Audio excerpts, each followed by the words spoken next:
I'm talking about Spack, the package manager for HPC software, which hopefully makes your life a little bit easier when compiling software on the cluster. So the learning objectives are to understand what are the difficulties installing software. Marcus already talked a little bit about it, but I will talk about it again. And to learn how to install packages on the SSC using Spack, and how to formulate valid so-called specs for these installations, and how to manage your software installations with Spack. I brought you the screenshot from my former life as a PhD student.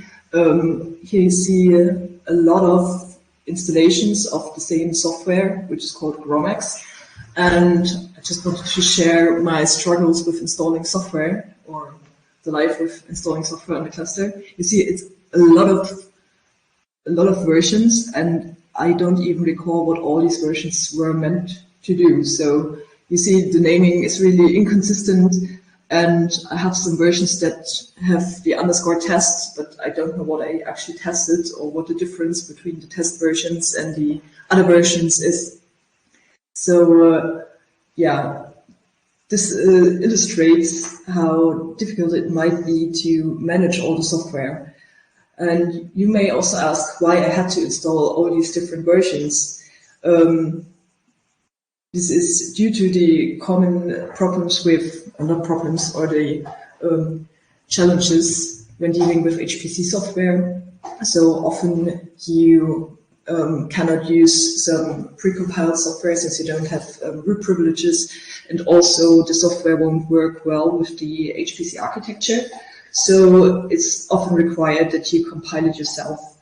And often this compilation process is very complex, and you have to take some time to actually get used to it and learn about the software you want to use and how to install it properly so it will give you the best performance.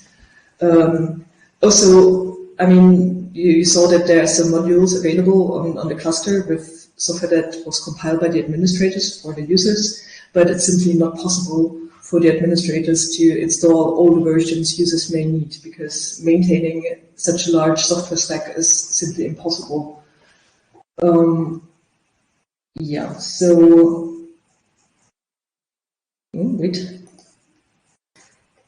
As I already said, HPC software is often really, really complex, and you often need to have several builds. If you, for example, develop your own code, or you want to change some existing code to fit your needs, and maybe you have a bug in one version and want to switch to another for a specific task or something like that. So these builds might also depend on different libraries or other packages that need to be installed, or may use different API implementations, or maybe you want to compile it with a different compiler due to performance reasons. And often these many dependencies, so I made you this nice plot, maybe it's a bit small, but it's the dependency graph of a software called Openfoam. And you see it actually has quite some dependencies that also depend on each other again.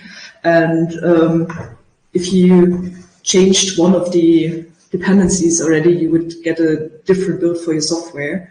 And it's quite difficult to keep an overview of all the dependencies and which dependency is suited for your build, for your software that you want to use in the end.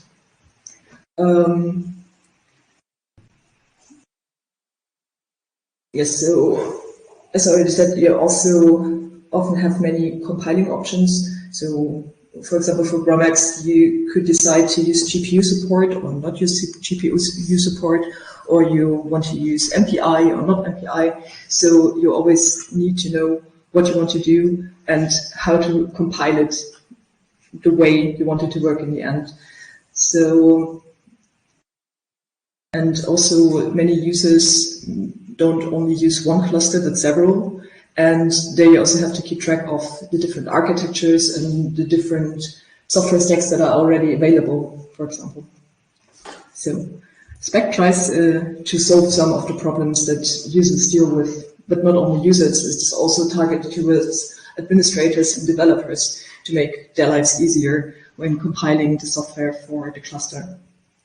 Spack can help you to manage multiple builds, so you can have as many builds of one piece of software as you want, and it won't create any problems with naming or whatever. So it will always make sure that the software will work, even though you have 5 or 10 of it.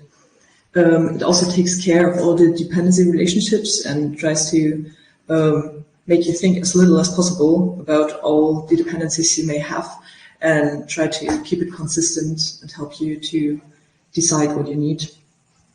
So Spack drives the build system. So Marcus already showed you how you, in principle, compile your software on the cluster, but Spack also takes care of that. So you have a simple install command, and it will take care of the installation no matter how the software will be compiled if you did it yourself.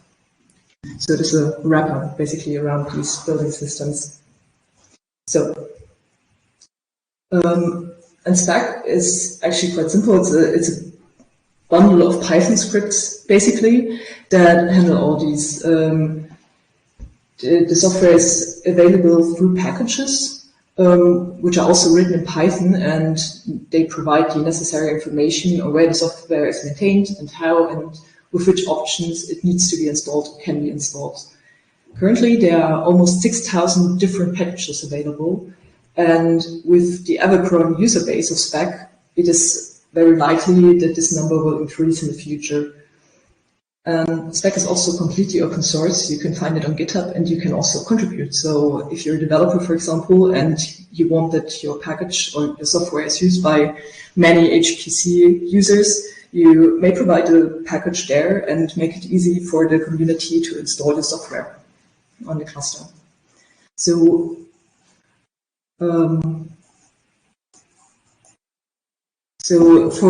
before we get to the part where I actually show you how to install something using Spack, I just want to shortly explain how Spack actually manages all these big builds, since it might help you later to orient yourself when using it. So Spack uses hashes to identify all the software packages. So you see the dependency graph of Openfoam again, and it will form a hash over all the dependencies. So it always knows exactly what is in which dependencies were used, and it helps to create a unique identifier for each build.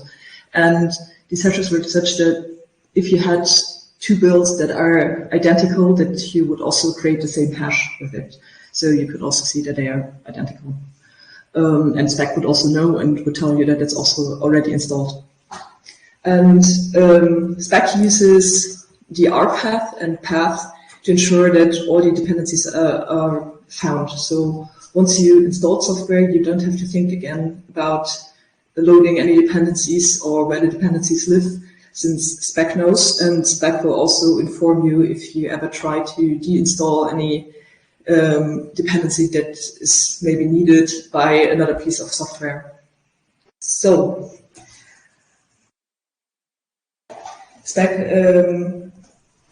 is used on the SEC, and actually most software, with only a few exceptions, that is installed by the administrators on the SEC is installed using Spack.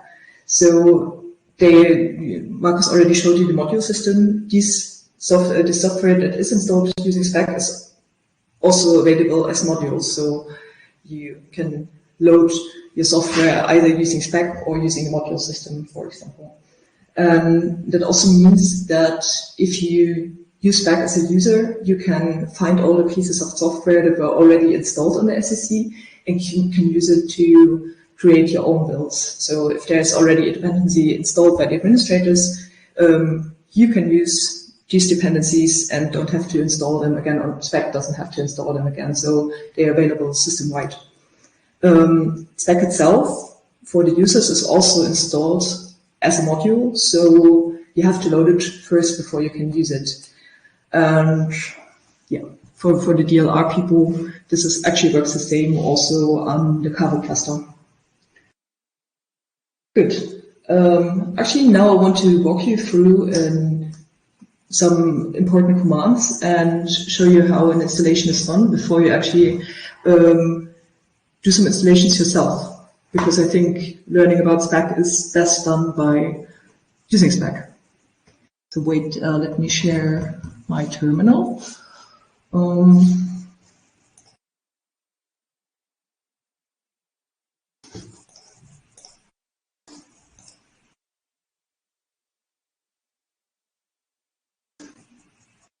Now it's very small again.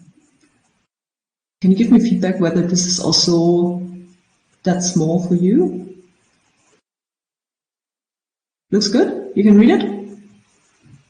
Okay, that's great. For me, it's only a thumbnail size. Okay. Good. So let me show you how to do Spack. So you see, I've logged into the GiveDU 101, and as I said, Spack is installed as a module. So as Marcus showed you, we have to load the Spack module before we can use it. Load Spack user. So you see that it asks you to activate the bash completion by taking this command and executing it. So that will allow you to use all the Spack commands. Let's have a look what is installed on the cluster with Spack. So you can find all the installed packages using the command Spack find. And you see it's quite a lot. It's even more than you would find through the module system, since it also includes all smaller dependencies and libraries and stuff like that. So let's choose an example. I want to install FFmpeg. So let's have a look whether we've already got this using Spack find and FFmpeg. So if you put a name here, then it will explicitly look for this package. And you see, yeah, we have already 3 packages installed. One for the Cascade architecture and 2 for the Haswell architecture. Here. So, okay, if you want to learn more about a specific package, you can use Spack info. That will provide you with a description of the package and some information about the versions that are available, and also about so-called variants, which is different build options that you can choose from. So you can see you can enable X11 support, or use some other options here. And you also see information about all the dependencies and link dependencies. Okay, so let's install another version that is not yet installed. Let's install FFmpeg. Oh, I forgot something where I actually need my slide for. So you can, if you want to install software, you can simply use the command Spack install and name any package here that you want to install and that is available in Spack.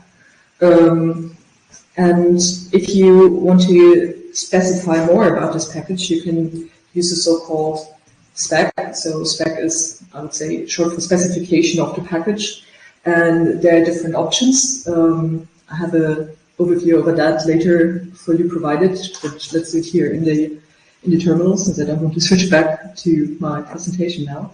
So you can add options like the version of a package or a compiler that you want to use. So let me show you that. So if you want to install a package at a specific version, you can use an @ sign and simply add the version after this @ sign to tell Spack that you want to use this version. If you don't specify anything, then Spack will default back to what is specified when you look at Spack info. So it will tell you preferred version of FFmpeg would be 4.3.2. So if I don't specify any version, it will install this version with the option set as given here. So you see X is turned off, for example, or bzlib is turned on, and so on. So you could also choose that you want to use a specific compiler for that. For example, you use the %, and then you can say, okay, I want to use the GCC compiler at version, I don't know, 4.5. I hope that's a version. And you can specify even more. For example, you can specify explicit dependencies. If you say you want to depend on OpenMPI, on a specific OpenMPI, you can use this head sign and specify a specific version of OpenMPI, for example, at, I don't know which version we're at, 3.2 maybe. Okay, and there's some more options, but yeah, you can see that later in the tutorial. We'll walk you through that. And it's also recommended to use as little of these options as possible, because yeah, Spack always tries to use as many dependencies that are already installed on the cluster. So the more you specify, the more likely it is Spack will have to rebuild more and more dependencies, which makes the process much longer.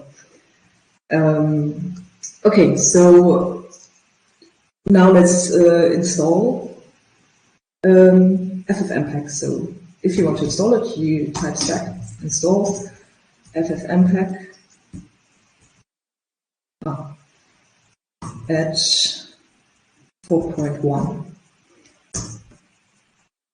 So, and now Spack takes care of the rest. It takes a while.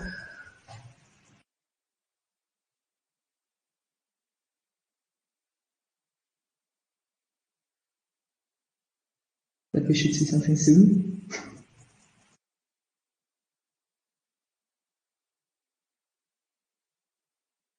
Yes.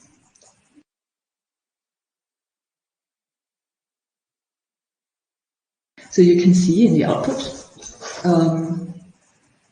you see these are the dependencies of FFmpeg, and Spack checks whether these dependencies are already installed. And you see by this small green plus that they are already installed on the cluster. So it found a fitting dependency and tells it will only install FFmpeg itself. Also here you can see these hashes that I talked about. So in the end, these are you can see the path of the installation path of the of this dependency here. So this also lib is installed in this directory, and you see this little addition of 6 numbers or letters in the end, and this is a short version of the hash that is associated with this explicit build. And you can also see the software that is now installed, so FFmpeg is installed, and it gets also a new hash that uniquely identifies this version. And you can later always identify your FFmpeg with this hash. So it's still building.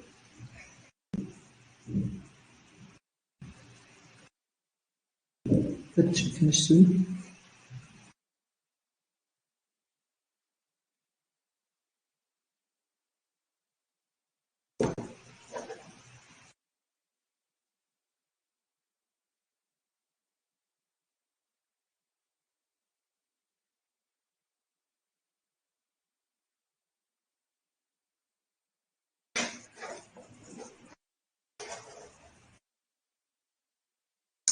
Now it's installing.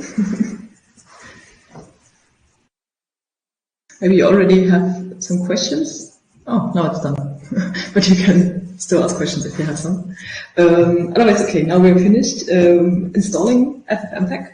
If you now have a look So if I try to use it, you can see it's not available yet. Also, if I have a look at my path,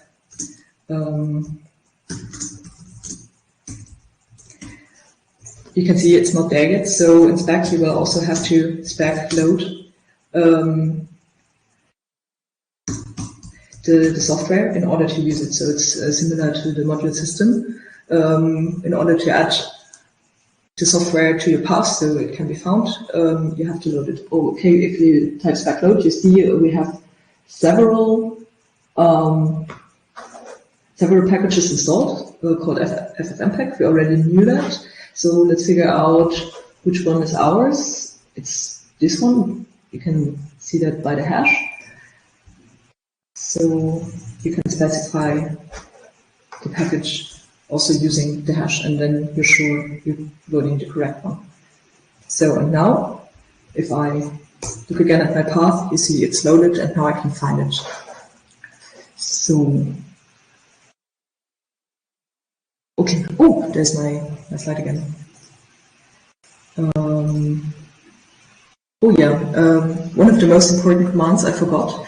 You can always use Spack help to ask Spack to list all the commands that are available, and you can get more information about a specific command using Spack help and then type the command, for example, Spack help find, and then it will tell you how to use the find command. It's very helpful, and I recommend to use it whenever you get stuck or have any problem with Spack. Okay, I think it's time for you to install something yourself or to work a little bit with Spack. For this purpose, will the slides for this section be uploaded? I think they will also be uploaded, yes. Wait, let me find my browser. I created a tutorial for you that you can follow along. I would suggest you go to your groups and you follow the tutorial and you discuss about it and simply try out all the Spack commands. And if you have questions, you can approach me anytime, or my colleagues that are also in the rooms or in the discussions. And if you face any problems or if you need any assistance. And I also created this Spack sheet.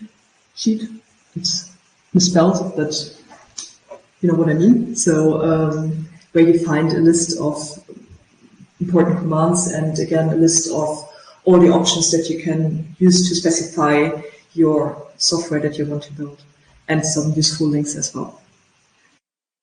Can I download the slides? The slides are not online yet, so no. Okay, I will give you the link to the tutorial.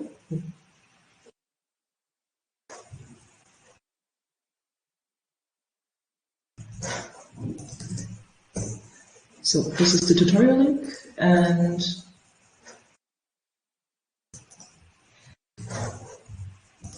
here you can find the cheat sheet that I compiled.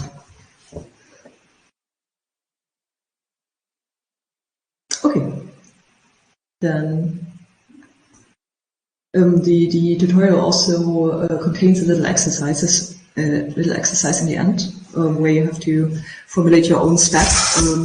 At the end of the session, I will also share the solution to that here and in the pad where I have the tutorial itself. Okay, thank you, and see you later for questions.